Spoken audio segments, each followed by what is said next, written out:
हम सब इस बात को सोचते हैं ना कि हमारे साथ ही ऐसा क्यों होता है, हमारा भाग्य ही बहुत अच्छा क्यों नहीं लिखा हुआ है। पर हम सब गलत सोचते हैं। सच तो कुछ और ही है।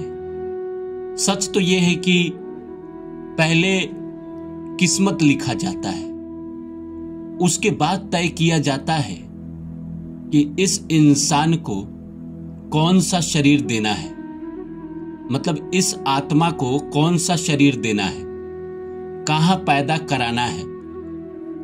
प्रारब्ध के अनुसार किस्मत लिखा जाता है, पीछे के कर्मों के अनुसार किस्मत लिखा जाता है और फिर तय होता है कि इसको हिंदुस्तान में पैदा कराना है, अफगानिस्तान में कराना है, या अमेरिका में कराना है, या यूरोप में कराना है। इसको अमीर परिवार में कराना है, गरीब में करना है। ये सब शरीर डिसाइड करने से पहले ही लिखा जाता है। और हम सब सोचते हैं कि हमको क्यों नहीं अच्छा शरीर मिला, मतलब अच्छा घर क्यों नहीं मिला, अमीर घर क्यों नहीं मिला। पर ये जो कहानी है, आपके जन्म के पहले क्या, उसके बहुत पहले आपका जो आत्मा है वो शरीर चुनता है, किसी भी माँ के गर्भ में जाता है, उससे पहले ही आपका भाग्य लिख दिया जाता है।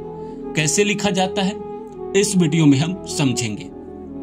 तो नमस्कार दोस्तों, मेरा नाम है रानू बाबू और जैसा कि आप सभी लोग जानते हैं कि मैं आपके लिए कहानी, कविता और मोटिवेशनल वीडियो लेकर आता हूं। इसी श्रृंखला में आज एक बहुत ही रहस्यमयी बात से पर्दा उठाऊंगा। जो किस्मत है ना, हमें लगता है कि जन्म के बाद लिखा जाता है, पर नहीं, जन्म क्या, आत्मा जब शरीर में प्रवेश नहीं करता है उससे पहले ही लिख दी जाती है। तो आइए इस सब्जेक्ट को शुरू करें। इससे पहले आप सभी से रिक्वेस्ट है कि please like my video and subscribe my channel. और दोस्तों, मेरे दूसरे चैनल रानू बाबू वर्षा को भी सब्सक्राइब कर दीजिए। 400 के करीब सब्सक्राइबर हो गए हैं, लोग अच्छे आ रहे हैं, उस पे वीडियो देख रहे हैं, तो आप भी जाइए उस पे वीडियो देखिए, आपको भी आनंद आएगा। तो आइए शुरू करते हैं।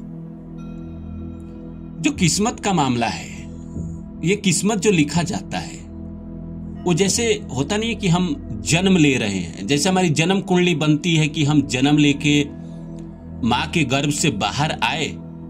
बाहर आने के बाद जिस पल हम जब माँ के पेट से बाहर आते हैं, चाहे ऑपरेशन से हो चाहे नॉर्मल डिलीवरी के रूप में हो, और जैसे हमारे शरीर में ये बाहरी ऊर्जा प्रवेश करती है, जो बाहरी जगत के जो हमारे कड़ काटे जाते हैं, जो माँ के पेट से नस जुड़ा होता है, नाभि से जो जुड़ा होता है, उसको काटे जाते हैं, उसी समय हमारा कहा जाता है कि कुंडली एक्टिव होता है।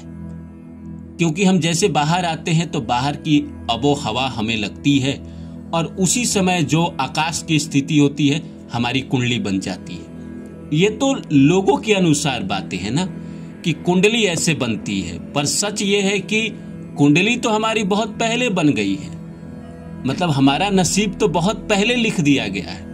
अब आप सोचोगे कि माँ के पेट में नहीं, माँ के पेट में तो आप जब माँ के पेट में आए उस समय आपका भाग्य लिखा जा चुका है, तभी तो आप गरीब माँ के पेट में आते हैं, चाहे अमीर माँ के पेट में आते हैं। माँ का पेट तो सबका एक ही जैसा होता है। माँ तो जन्नत का द्वार है, स्वर्ग का द्वार है, उसके लिए कोई किंतु परंतु नहीं है। लेकिन हम कह रहे हैं कि जब माँ के पेट में आप आते हैं उससे पहले आपका भाग्य लिखा हुआ है। आत्मा जैसे शरीर में प्रवेश करती है उससे पहले आपका लिख दिया जाता है कि इस जन्म में ये जो आत्मा है क्या क्या अनुभव करेगा। इस जन्म में ये सुख अनुभव करेगा, दुख अनुभव करेगा, इस जन्म में ये पैसा बहुत ज्यादा कमाएगा, इस जिंदगी में ये संघर्ष बहुत देखेगा, इस जिंदगी में क्या क्या इसके लेसन है, वो हमारे आत्मा जब किसी भी माँ के गर्भ में प्रवेश करती है और हमें शरीर मिलता है उससे पहले ही लिख दिया जाता है। और दरअसल ये लिखा जाता है हमारे पूर्व जन्म के कर्म के अनुसार, और पूर्व जन्म के सिर्फ एक जन्म के कर्म के अनुसार नहीं लिखा जाता है, कई जन्मों के कर्म के अनुसार लिखा जाता है। जैसे मान के चलिए आपके बैंक अकाउंट में, मान लीजिए आप बच्चे थे तब आपने 500 जमा किया, जब आप पढ़ाई कर रहे थे तो भी आपने घर के खर्चे आते थे उसमें से छुपा कर 500 1000 जमा करते गए, और फिर आप कमाने लगे तो और जमा करते गए। तो आपका जो अंत आया, जिंदगी का अंत आया, जहां पे आपका अब हड्डी मांस या शरीर छोड़ने वाली है आत्मा, और आपके बैंक अकाउंट में मान लीजिए 1 करोड़ रुपया आपने जमा किया, तो वो 1 करोड़ के हिसाब से आपको चीजें मिलती है, बैंक आपको ब्याज देता है। वैसे ही जब आत्मा शरीर में प्रवेश होने वाली होती है तो उसके पहले के जितने जन्म है आपके सारे के कर्म के अनुसार आपका शरीर मिलता है, माँ का घर मिलता है, माता पिता मिलता है, भाई बहन मिलता है, आपको समाज मिलता है, आपको एजुकेशन मिलता है, आपको इस जन्म में नौकरी मिलता है, आपको इस जन्म में बीवी मिलती है, चाहे पति मिलता है, चाहे इस जन्म में आपको गाड़ी से चलना है कि पैदल भटकना है, इस जन्म में आपको क्या क्या मिलेगा, ये सब आपके माँ के पेट में प्रवेश करने से पहले पीछे के जन्मों के कर्म के अनुसार लिख दिया जाता है। तो इसमें कोई कंफ्यूजन नहीं है। रही बात कि कर्म तो अब हमें मिल गया, हमारे ही कर्म है जो पीछे के जन्मों के कर्म है, अब हमें उसको भोगना ही पड़ेगा। प्रारब्ध जो होता है अगर आप उसको भोग लेते हैं, जैसे प्रारब्ध में हमें अच्छे कर्म मिले तब तो बात ही खत्म है, अच्छे अगर मिल रहे हैं तो बहुत अच्छी किस्मत है, आपने पीछे के जन्म में बड़े अच्छे अच्छे कर्म किए हैं। और बुरा मिलेगा तो बुरा में इंसान को दिक्कत होता है ना, बुरा में इंसान छटपटाता है। लेकिन अगर हम बुरे को भी स्वीकार कर लें, जैसे बात मैं आपको बताता हूं कि शनि महाराज को 2 औरतों ने शराब दिया था, लेकिन शनि महाराज ने पलटकर कुछ नहीं कहा।